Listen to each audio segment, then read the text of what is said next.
जय हिंद। आज मैं फिर से जीके जीएस का क्वेश्चन लाऊं इसमें। तो चलते हैं यहाँ से क्वेश्चन की ओर। और टेलीग्राम चैनल पर जुड़िएगा, वहाँ पे पीडीएफ देता हूँ और क्विज भी कराता हूँ, तो डिस्क्रिप्शन में लिंक डाल दूंगा। तो चलते हैं यहाँ से फर्स्ट क्वेश्चन से। देखिएगा, पूछ रहा है यहाँ पे कि विक्रमशिला विश्वविद्यालय की स्थापना किसने की थी। तो राइट ऑप्शन हो जाएगा यहाँ पे धर्मपाल ने विक्रमशिला विश्वविद्यालय की स्थापना किए थे। ऑप्शन बी करेक्ट होगा। और नालंदा विश्वविद्यालय की स्थापना किसने किया था। तो नालंदा विश्वविद्यालय की स्थापना कुमार गुप्त ने की थी। किसने? कुमार कुमार गुप्त इस विश्वविद्यालय की स्थापना किए थे। ये दोनों विश्वविद्यालय याद रखना कि नालंदा विश्वविद्यालय बिहार में है और विक्रमशिला विश्वविद्यालय कहाँ है? उत्तर प्रदेश में है। और नालंदा विश्वविद्यालय की स्थापना कुमार गुप्त ने किए थे। बात याद रखना। नेक्स्ट क्वेश्चन देखिएगा, पूछ रहा है और नालंदा विश्वविद्यालय बौद्ध धर्म से संबंधित था। दूसरा नंबर क्वेश्चन कि मनुष्य द्वारा पहली बार प्रयोग की गई धातु कौन सी थी। तो राइट ऑप्शन हो जाएगा तांबा। और तांबा प्रयोग किया गया था मनुष्य द्वारा पहला धातु। और मनुष्य के द्वारा पहली बार बनाई गई औजार का नाम था कुल्हाड़ी। क्या था? कुल्हाड़ी। याद रखना, कुल्हाड़ी था मनुष्य के द्वारा बनाया जाने वाला पहला औजार था कुल्हाड़ी। उसके बाद यहाँ से नेक्स्ट क्वेश्चन देखिएगा, पूछ रहा है तीसरा नंबर क्वेश्चन कि शेरशाह सूरी द्वारा चलाए गए चांदी के सिक्कों को क्या कहा जाता था। तो रुपया कहा जाता था। शेरशाह सूरी के द्वारा चलाया गया सिक्का था। ऑप्शन भी करेक्ट होगा। शेरशाह सूरी ने NH1, याद रखना, NH1 road, grand track road, या जिसे हम लोग GT रोड बोलते हैं, GT रोड का निर्माण करवाए थे। शेरशाह बिहार के जमींदार के बेटा थे। और इनका असली नाम, शेरशाह का असली नाम फरीद खां था। याद रखना, लिख देता हूँ यहाँ पे, शेरशाह का असली नाम क्या था? फरीद फरीद खां था इसका असली नाम शेरशाह सूरी का। शेरशाह सूरी का जो मकबरा है सासाराम में है। कहाँ? सासाराम में है इनका मकबरा, ये भी याद रखना। उसके बाद यहाँ से नेक्स्ट क्वेश्चन देखिएगा, पूछ रहा है चौथा नंबर कि गैलीलियो के जड़त्व के नियम का दूसरा नाम क्या है। तो गैलीलियो के जड़त्व का दूसरा नाम है न्यूटन गति का पहला नियम। न्यूटन ने 1687 ईस्वी में अपनी पुस्तक प्रिंसिपिया, न्यूटन ने 1687 प्रिंसिपिया में न्यूटन गति का प्रतिपादन किए थे। न्यूटन ने 3 नियम दिए थे गति का। और न्यूटन गति के पहला नियम से बल का परिभाषा प्राप्त होता है। क्या? बल का परिभाषा मिलता है, ये भी याद रखना। उसके बाद देखिएगा 5 नंबर पूछ रहा है यहाँ पे कि किस मुगल सम्राट ने तंबाकू को उपयोग पर प्रतिबंध लगाया था। तो राइट ऑप्शन हो जाएगा यहाँ पे जहांगीर शासक ने था तंबाकू के प्रयोग पर प्रतिबंध लगाया था। तंबाकू को सेवन करने से निकोटीन, याद रखना, निकोटीन बीमारी होता है। निकोटीन, ये भी याद रखना।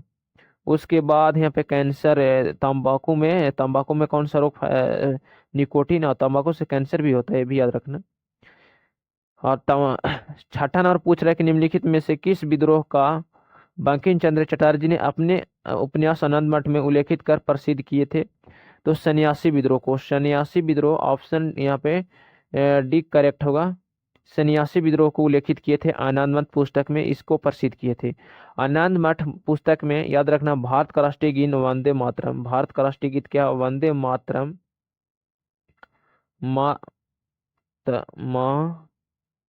मातरम, वंदे मातरम जो गीत है आनंद मठ पुस्तक से ही संकलित है, जिसके लेखक बंकिम चंद्र चटर्जी है। भारत का राष्ट्र क्या है? भारत का राष्ट्रगान जनगण है, जिसके लेखक रविंद्रनाथ टैगोर है। क्या? आरबी है, आरबी याद रखना, डायरेक्ट रविंद्रनाथ टैगोर। उसके बाद यहाँ से नेक्स्ट क्वेश्चन देखिएगा, पूछ रहा है 7वां नंबर क्वेश्चन।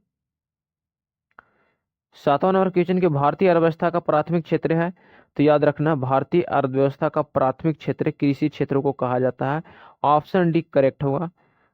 उसके बाद यहाँ पर देखिएगा, पूछ रहा है कृषि क्षेत्र के बाद 8वां नंबर क्वेश्चन की ओजोन परत पृथ्वी की सतह को सूर्य से आने वाली से बचाती है।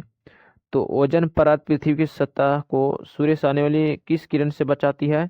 तो पराबैंगनी किरण से बचाती है ओजोन परत। ऑप्शन डी करेक्ट होगा। उसके बाद यहाँ से हानिकारक पराबैंगनी किरणें हैं जो ओजोन परत से होकर आती है, जो उसे रोक लेती है ओजोन परत। 9 नंबर क्वेश्चन की उगादि निम्नलिखित में से किस राज्य का मनाया जाता है। तो देखिए उगादि त्यौहार जो है कर्नाटक राज्य में मनाया जाता है। कहाँ? कर्नाटक में। और इसके अलावा आंध्र प्रदेश में। कहाँ? आंध्र प्रदेश में भी मनाया जाता है। तो राइट ऑप्शन बी करेक्ट होगा। अगर आंध्र प्रदेश ऑप्शन नहीं रहा तो कर्नाटक मारते, और आंध्र प्रदेश भाषा का आधार पर गठित प्रथम राज्य भी था, ये भी याद रखना। नेक्स्ट क्वेश्चन देखिएगा, 10वां नंबर पूछ रहा है यहाँ पे। 10वां नंबर क्वेश्चन है कि निम्नलिखित में से किस रोग का टीकाकरण द्वारा रोका नहीं जा सकता है। तो देखिए, रेबीज टीका को हम लोग टीका का खोज कर दिया था, रेबीज टीका लुई पास्चर ने। और टाइफाइड को भी हम लोग जब इलाज कराते तो उसमें भी टीकाकरण किया जाता है। खासरा में भी टीका दिया जाता है। लेकिन बेरी बेरी रोग है, ये थायमीन विटामिन बी1 की कमी से होता है, जिसका रासायनिक नाम थायमीन है। विटामिन बी1 का रासायनिक नाम क्या है? थायमीन है। और इसी की कमी से जो होता है ये रोग होता है। तो बेरी बेरी रोग ये होता है। इसके लिए टीका का उपयोग नहीं किया जाता है बेरी बेरी रोग के। ये याद रखना, ऑप्शन सी करेक्ट होगा।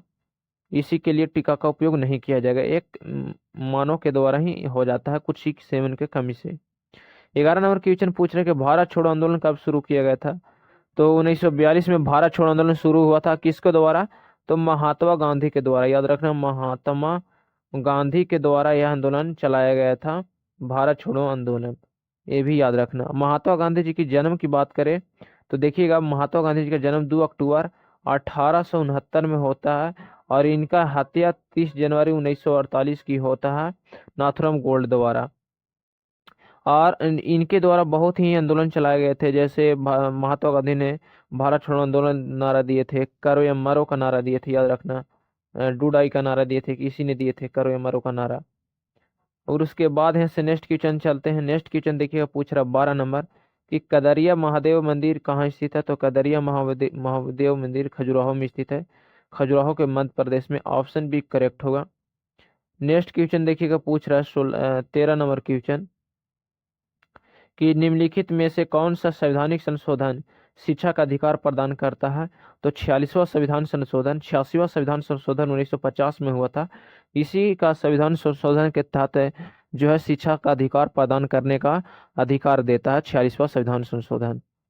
उसके बाद देखिएगा, पूछ रहा है यहाँ पे क्वेश्चन 14 नंबर कि दूधिया मैग्नीशियम, जिसे मिल्क ऑफ मैग्नीशियम, कौन सा क्षारक मौजूद होता है। तो मिल्क ऑफ मैग्नीशियम कौन सा क्षारक मौजूद होता है। तो मैग्नीशियम हाइड्रोक्साइड, जिसका सूत्र MgOH का हॉल्टवाइस होता है, MgOH होता है, याद रखना, मैग्नीशियम हाइड्रोक्साइड। और इसका हॉल्टवाइस होता है।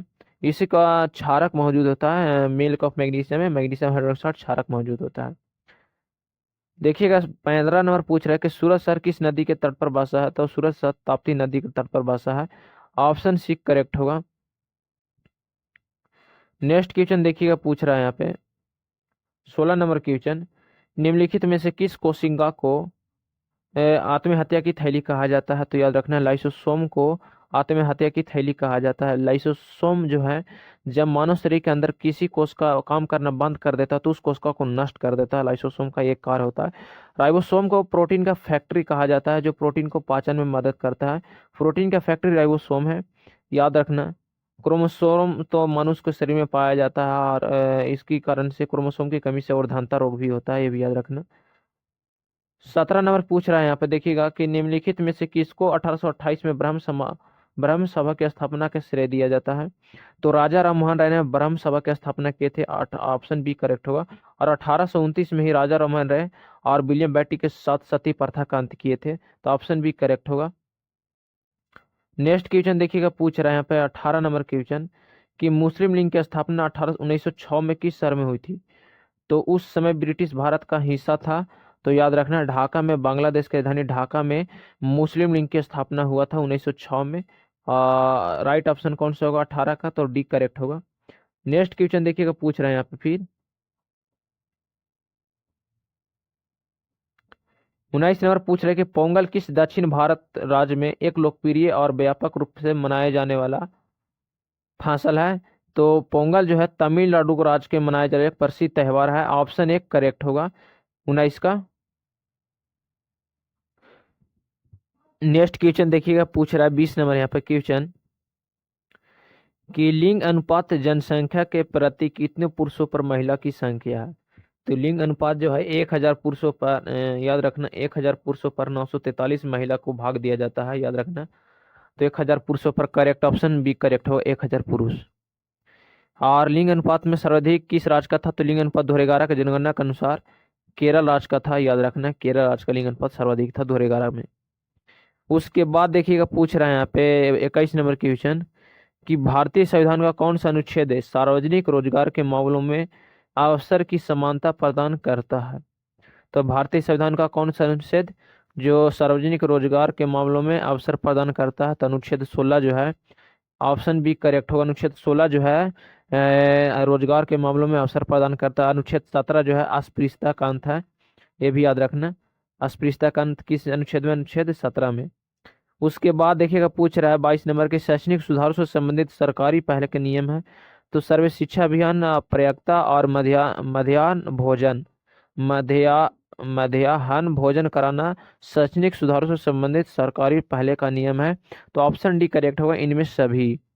नेक्स्ट क्वेश्चन देखिएगा, पूछ रहे हैं यहाँ पे 23 नंबर क्वेश्चन कि निम्नलिखित में से कौन विश्व के देशों के लिए वैश्विक लैंगिक अंतराल के सूचांक रिपोर्ट जारी करता है? तो विश्व आर्थिक मंच जो है देशों के लिए वैश्विक लैंगिक अंतराल का सूचांक रिपोर्ट जारी करता है। ऑप्शन एक करेक्ट होगा 23 का।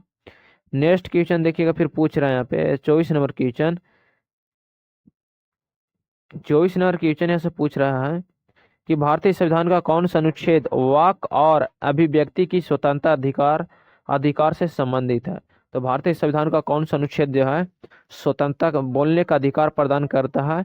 तो अनुच्छेद 19 जो है, अनुच्छेद 19 के ए जो है बोलने का अधिकार, स्वतंत्रता अधिकार प्रदान करता है, फ्रीडम स्पीच। तो ऑप्शन सी करेक्ट होगा।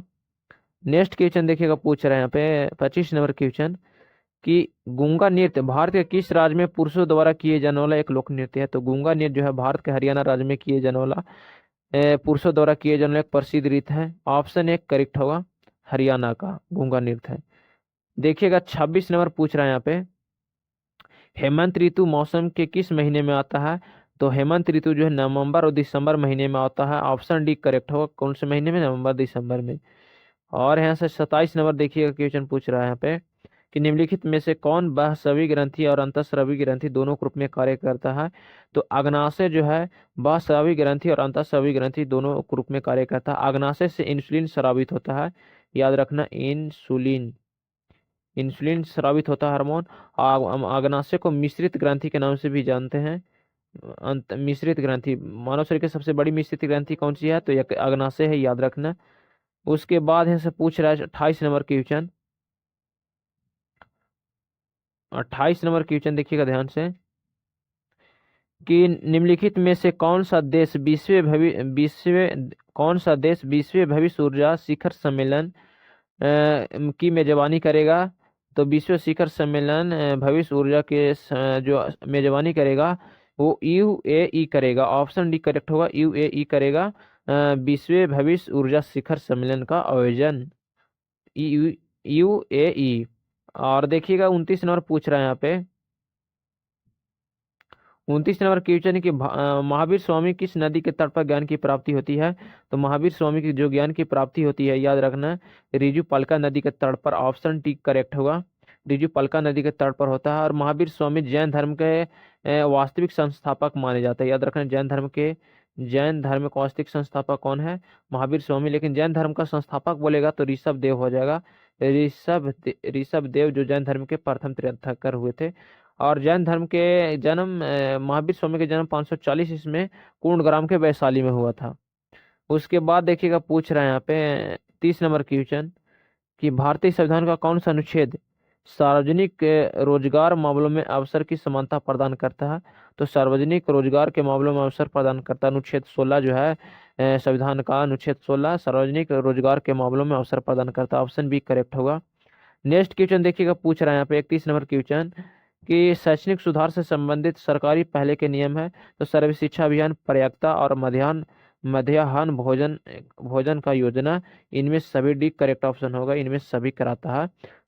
शैक्षणिक सुधार से संबंधित सरकारी पहल का नियम है इनमें तीनों। 32 नंबर पूछ रहा है यहाँ पे कि लाल प्रकाश में देखने पर हरी पत्तियां वाला पौधा दिखाई देगा? तो लाल प्रकाश में देखने पर हरी पत्तियां तो दिखाई देगा, काला दिखाई देगा। ऑप्शन एक करेक्ट होगा। उसके बाद देखिएगा, पूछ रहे हैं यहाँ पे 33 नंबर क्वेश्चन कि भारतीय संविधान का कौन सा अनुच्छेद वाक और अभिव्यक्ति की स्वतंत्रता अधिकार से संबंधित है? तो अनुच्छेद 19 जो है वाक शक्ति और अभिव्यक्ति की स्वतंत्रता से अधिकार से संबंधित है। ऑप्शन सी करेक्ट होगा। नेक्स्ट क्वेश्चन फिर देखिएगा, पूछ रहा है 34 नंबर कि मुस्लिम लीग की स्थापना 1906 में किस शहर में हुई थी, जो उस समय का ब्रिटिश भारत का हिस्सा था? तो ढाका का था। ऑप्शन डी करेक्ट होगा। मुस्लिम लीग की स्थापना 1906 में ढाका में हुआ था। 35 नंबर देखिएगा, पूछ रहा है यहाँ पे कि प्राचीन भारत में सिंधु घाटी सभ्यता का केंद्र था? तो मोहनजोदड़ो था। मोहनजोदड़ो प्राचीन प्राचीन भारत में सिंधु घाटी का सभ्यता का केंद्र था, जो मोहनजोदड़ो था। ऑप्शन ए करेक्ट होगा, मोहनजोदड़ो। मोहनजोदड़ो की खोज राखालदास बनर्जी ने 1921 में किए थे। 36 नंबर देखिए, पूछ रहा है कि प्राचीन भारत में बौद्ध धर्म के प्रवर्तक कौन थे? तो याद रखना गौतम बुद्ध थे। ऑप्शन बी करेक्ट होगा, गौतम बुद्ध। उसके बाद यहाँ से नेक्स्ट क्वेश्चन देखिएगा, 37 नंबर पूछ रहा है कि वर्ष 1857 के विद्रोह का नेतृत्व करने वाले अभिव्यक्ति कौन थे? तो याद रखना बहादुर शाह जफर 1857 का विद्रोह का नेतृत्व करने वाले व्यक्ति थे। ऑप्शन सी करेक्ट होगा। और 1857 में सिपाही विद्रोह भी हुआ था। कौन सा विद्रोह? सिपाही विद्रोह, ये भी याद रखना। उसके बाद 38 नंबर पूछ रहा है यहाँ पे कि भारतीय भूगोल में निम्नलिखित में कौन सा पर्वत श्रृंखला सबसे लंबी है? तो हिमालय पर्वत श्रृंखला जो है भारतीय भूगोल में सबसे लंबी पर्वत श्रृंखला है। ऑप्शन ए करेक्ट होगा। विश्व की सबसे लंबी पर्वत श्रृंखला कौन है? तो एंडीज, याद रखना एंडीज पर्वत श्रृंखला जो है साउथ अमेरिका में है। एंडीज पर्वत श्रृंखला विश्व की सबसे लंबी पर्वत श्रृंखला है। 39 नंबर पूछ रहा है कि राज्यों में शैक्षणिक तंत्र के विफल होने की स्थिति के किस अनुच्छेद के तहत राष्ट्रपति शासन लगाया जा सकता है? तो राज्य में संवैधानिक तंत्र के विफल होने की स्थिति में किस अनुच्छेद के तहत राष्ट्रपति शासन लगाया जाता? अनुच्छेद 356 के तहत राज्य में संवैधानिक तंत्र विफल होने पर राष्ट्रपति का शासन अनुच्छेद 356 के तहत लगाया जाता है। और 40 नंबर क्वेश्चन यहाँ पर पूछ रहा है कि निम्नलिखित में कौन सा कारक भारतीय अर्थव्यवस्था को सबसे अधिक योगदान देता है? तो याद रखना सेवा क्षेत्र की वृद्धि भारतीय अर्थव्यवस्था में सबसे अधिक योगदान देता है। ऑप्शन सी करेक्ट होगा। भारत की अर्थव्यवस्था मिश्रित अर्थव्यवस्था है। सेवा क्षेत्रों को तृतीय क्षेत्र भी कहा जाता है। याद रखना तृतीय क्षेत्र। नेक्स्ट क्वेश्चन पूछ रहे हैं यहाँ पे 41 नंबर कि भारतीय राजनीतिक में कौन सा सिद्धांत सबसे अधिक प्रभावी है? तो लोकतंत्र। याद रखना लोकतंत्र जो है भारत की राजनीतिक में सिद्धांत सबसे अधिक प्रभावी है। विश्व के सबसे बड़ा लोकतांत्रिक देश है भारत, ये भी याद रखना। 42 नंबर क्वेश्चन है, आप लोग इसका कमेंट में आंसर बताना है कि भारत ब्रिटिश शासन के शुरुआत के संदर्भ में कौन सा युद्ध महत्वपूर्ण है? तो देखिएगा पानीपत का पहला युद्ध 1526 में। याद रखना बाबर और इब्राहिम लोदी के बीच में पानीपत का द्वितीय युद्ध हुआ था 1556 में। अकबर और हेमू के बीच में प्लासी का युद्ध हुआ था 1757 में हुआ था। आंगल का मैसूर युद्ध कब हुआ था? तो 1800। तो आप लोग उसका कमेंट में आंसर बताइएगा। तो जय हिंद, आज के वीडियो में इतना ही।